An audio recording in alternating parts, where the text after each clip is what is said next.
Hi, my name is Ranjith Kumar. I've been associated with Indian Hotels Company Limited with a very famous brand name called Taj.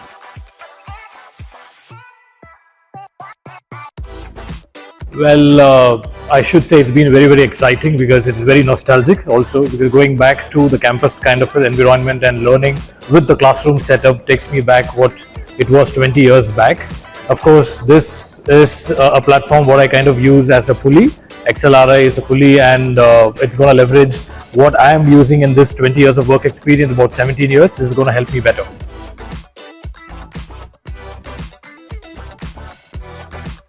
Well, absolutely, yes. Like I said, in my 16, 17 years of work experience, although we have created a base, this is kind of helping us a stepping stone in kind of thinking very strategically, like how are we going to kind of take this to a next level.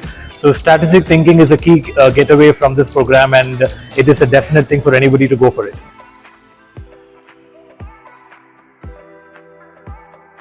Well, this was great. Firstly, with a very warm welcome. They've been, I should say, the Accreditation team is well organized. There's been warmth. They're very friendly. Things are very clear right from the inception and getting into the campus and to the detailing inside the room and right across these 2 days is simply exceptional.